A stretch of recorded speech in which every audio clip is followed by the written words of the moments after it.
നമ്മളെ കുട്ടികൾക്ക് ജപമാല ചൊല്ലാനും ബൈബിള് വായിക്കാനൊക്കെ പഠിപ്പിച്ചു കൊടുക്കണം. പിന്നീടുള്ള കാര്യം ദൈവം നോക്കിക്കോളും. എൻ്റെ വീട്ടിൽ എൻ്റെ അപ്പച്ചൻ എപ്പോഴും വഴക്ക് ഇടിയുകയായിരുന്നു. എത്രയൊക്കെ സമാധാനക്കേടായിരുന്നെങ്കിലും അമ്മച്ചി വീട്ടിൽ ജപമാല ചൊല്ലിക്കുമായിരുന്നു. ബൈബിള് സങ്കീർത്തനം 91 മാത്രമേ വായിക്കുള്ളായിരുന്നേ. അങ്ങനെ വളർന്ന് ഒരു +2 പഠിക്കുന്ന പ്രായത്തിലാണ് ഞാൻ മാതാവിൻ്റെ ശക്തി മനസ്സിലാക്കുന്നത്. ആർക്കും ചെയ്യാൻ പറ്റാത്ത കാര്യം ദൈവത്തിന് മാത്രം ചെയ്തു തരാൻ പറ്റുന്നൊരു കാര്യം എൻ്റെ ജീവിതത്തിൽ സംഭവിച്ചത്. +2 എക്സാമിന് ഒരു സബ്ജക്റ്റിന് ഞാൻ തോറ്റു. അപ്പച്ചൻ ഇനി പഠിപ്പിക്കില്ല എന്ന് പറഞ്ഞു. സേ എഴുതാമെന്നൊക്കെ ആശ്വസിച്ചിരുന്നപ്പോഴാണ് സേയുടെ ലാസ്റ്റ് ഡേറ്റ് കഴിഞ്ഞു പോയ കാര്യം ഞാൻ അറിയുന്നത്. ആ സമയത്തേക്കാണ് ഈ വീട്ടിൽ പത്രമില്ല, ഫോണില്ല, എങ്ങനെ അറിയാനാ? ഞാൻ എൻ്റെ ചേട്ടനോട് പറഞ്ഞു കരയാൻ തുടങ്ങി. ചേട്ടൻ എന്നെ സ്കൂളിൽ കൂട്ടിക്കൊണ്ടുപോയി. അപ്പോൾ സ്കൂളിലെ ആൾക്കാർ പറഞ്ഞത് ഇനി 2 വീക്സുള്ള എക്സാമിന് ഇത് ഇനിയിപ്പോൾ എഴുതാനൊന്നും പറ്റില്ല എന്നാണ് അവർ പറഞ്ഞത്.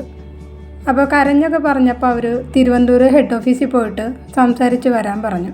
അപ്പോൾ എൻ്റെ ചേട്ടൻ എൻ്റെ കരച്ചിൽ കണ്ടപ്പോൾ എൻ്റെ ചേട്ടൻ പറഞ്ഞു ശരി, അവർ തിരുവനന്തപുരത്ത് പോയിട്ട് വരാമെന്ന് പറഞ്ഞു. അങ്ങനെ മോർണിംഗ് പോയിട്ട് ചേട്ടൻ രാത്രിയാണ് തിരിച്ചു വന്നത്.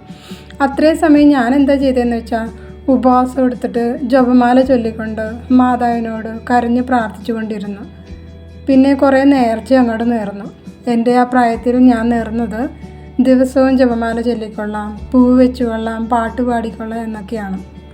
അപ്പോൾ ചേട്ടൻ രാത്രിയൊക്കെ ആയപ്പോൾ തിരിച്ചു വന്നു. ചേട്ടൻ പറഞ്ഞു ഹെഡ് ഓഫീസിലും അവർ സമ്മതിച്ചില്ല എന്നാണ്. ഞാൻ പിന്നെയും കരയാൻ തുടങ്ങി. അപ്പച്ചൻ പറഞ്ഞു പഠിച്ചതൊക്കെ മതി, ഇനി ജോലിക്ക് പോയാൽ മതി എന്ന് പറഞ്ഞു. എൻ്റെ കരച്ചിൽ കണ്ട് ചേട്ടൻ പിന്നെയും സ്കൂളിൽ കൊണ്ടുപോയി. അവർ ചോദിച്ചപ്പോൾ ചേട്ടൻ ഇങ്ങനെയാണ് പറഞ്ഞ്, തിരുവനന്തപുരത്ത് പോയി സാറിനെ കണ്ടു, സംസാരിച്ചു എന്ന് മാത്രമേ പറഞ്ഞുള്ളൂ. വേറെ ഒന്നും അവർ ചോദിച്ചില്ല. ലേറ്റഡ് ആപ്ലിക്കേഷൻ ഇട്ടിട്ട് സ്പീഡ് പോസ്റ്റിൽ എൻ്റെ ആപ്ലിക്കേഷൻ അവർ സെൻഡ് ചെയ്തു. ഹെഡ് ഓഫീസിൽ നടക്കില്ലെന്ന് പറഞ്ഞ ഈ കാര്യം എനിക്ക് ഈ ലോകത്തിന് മേൽ അധികാരമുള്ള എൻ്റെ ദൈവം എനിക്ക് സാധിച്ചു തന്നു. ഹോൾ ടിക്കറ്റ് വരുന്ന ദിവസം എൻ്റെ മനസ്സിൽ ഭയങ്കര പേടിയായിരുന്നു. പക്ഷേ എൻ്റെ പേര് വിളിച്ചപ്പോൾ ഞാൻ എല്ലാവരുടെയും മുമ്പിൽ നിന്ന് കരയാൻ തുടങ്ങി. എൻ്റെ അവസാനത്തെ ആശ്രയമായിരുന്നു പരിശുദ്ധ അമ്മ. അമ്മയോട് വിശ്വാസത്തോടെ നമ്മൾ ചോദിക്കുന്ന ഒരു കാര്യം പോലും അമ്മ സാധിച്ചു തരാതിരിക്കുകയില്ല. ഞാനങ്ങനെ സേ എക്സാം എഴുതി പാസ്സായി. പിന്നെ ഡിഗ്രിക്കും അപ്പം ചേർത്തു തന്നെ.